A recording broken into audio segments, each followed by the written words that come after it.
Ei pessoal, como estão vocês? Mais uma vez estamos aqui para apresentar essa videoaula, tá certo? E como sempre fazer uma meditação antes, num texto que sempre me tocou muito. Lamentações é um livro escrito por Jeremias, 3 versículos 22 e 23. Todos conhecemos. Certamente, as misericórdias do Senhor são a causa de não sermos consumidos, porque as suas misericórdias não têm fim. Novas são a cada manhã. Grande é a tua fidelidade. Deus é fiel.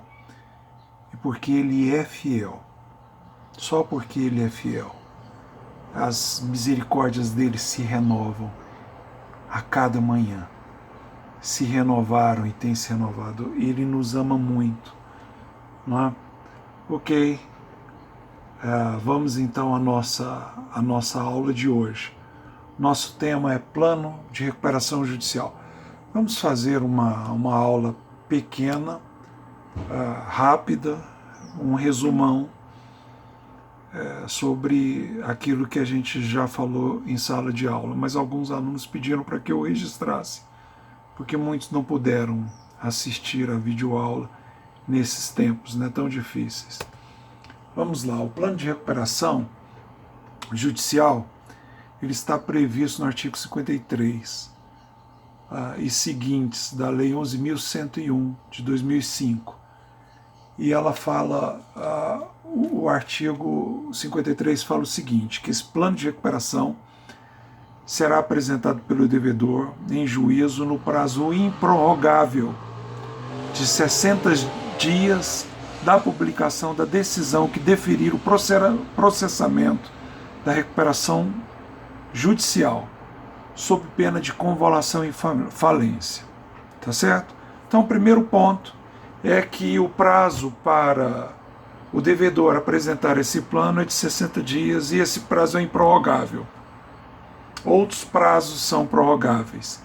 Alguns a lei não admite, mas o Superior Tribunal de Justiça tem admitido a prorrogação, como, por exemplo, aquele prazo de 180 dias, a partir também da publicação desse despacho deferidor. Mas esse prazo é improrrogável. Se o devedor não apresentar o plano de recuperação, então será determinada a convolução de recuperação judicial em falência. Ok? O que deve conter esse plano de recuperação? Em primeiro lugar, a discriminação pormenorizada dos meios de recuperação a ser empregados, conforme o artigo 50 dessa lei. Pessoal, vocês percebem que a discriminação pormenorizada dos meios de recuperação, eles não devem ser, essa discriminação não deve ser apresentada lá na petição inicial. Nós falamos sobre a ferramenta, os instrumentos, como que nós vamos recuperar a empresa, e nós precisamos de falar isso de forma pormenorizada no plano de recuperação. E esse plano de recuperação ele não vai ser julgado pelo juiz, e sim pela Assembleia de Credores. Eu tenho percebido muita gente imaginar assim, não, nós precisamos de colocar isso na petição inicial da recuperação judicial. Não, senhor. Depois da petição inicial, depois de deferido o processamento, então começa a contar o prazo de 60 dias para a apresentação desse plano de recuperação. Então é possível que eu pergunte, esse prazo de 60 dias, para a apresentação do plano de recuperação, se dá a partir de qual momento? Da petição inicial? Não. Da publicação da decisão que deferir o processamento da recuperação judicial. Vamos ao inciso segundo. Demonstração da viabilidade econômica da empresa. Essa demonstração da viabilidade econômica da empresa, ela se dá não a partir da petição inicial. Tem juiz aí exigindo a demonstração da viabilidade da empresa na petição inicial, porque ele sente, porque ele viu que a empresa é inviável. Não, não, senhor.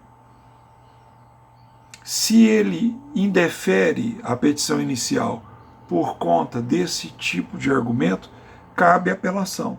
E eu creio que ou o Tribunal de Justiça ou o Superior Tribunal de Justiça facilmente farão a revisão dessa decisão, dando provimento ao recurso. Estão entendendo? Nós tivemos um caso aqui em que o juiz determinou a demonstração da viabilidade econômica da empresa na petição inicial. Está errado. Isso acontece no plano de recuperação. Em terceiro lugar, o laudo econômico-financeiro de avaliação dos bens e ativos do devedor, subscrito por profissional legalmente habilitado ou empresa especializada, não é? Então, laudo econômico-financeiro e avaliação dos bens e ativos do devedor. Muito bem, pessoal, esse plano de recuperação, ele então é submetido à Assembleia de Credores. E a Assembleia de Credores, então, ela ou aprovará o plano, ou pedirá a sua modificação, que é mais comum, ou rejeitará o plano. Rejeitando o plano, então, é determinada a convolução de recuperação judicial em falência. E são, conforme o artigo 73, os seguintes os casos de convolução da recuperação judicial em falência: por deliberação da Assembleia Geral de Credores, pela não apresentação pelo devedor do plano de recuperação no prazo de 60 dias, e quando houver sido rejeitado o plano de recuperação nos termos do parágrafo 4º do artigo 6º da Lei de Falência, não é? Ou pelo descumprimento de qualquer das obrigações assumidas no plano de recuperação, conforme inciso 4º, por descumprimento de qualquer obrigação assumida no plano de recuperação. Então, essa convolução da recuperação judicial em falência, ela é obrigatória nesses pontos, nesses casos. Então, por deliberação da Assembleia de Credores, pela não apresentação do plano de recuperação no prazo de 60 dias, quando a Assembleia de Credores rejeitar o plano de recuperação, ou por descumprimento de qualquer das obrigações, qualquer obrigação assumida no plano de recuperação, ou quaisquer das obrigações assumidas no plano de recuperação. Tá bom, pessoal? Fica aí essa aula bem rápida, curta, como deve ser nesse meio de videoaula, tá bom? Um grande abraço, até a próxima.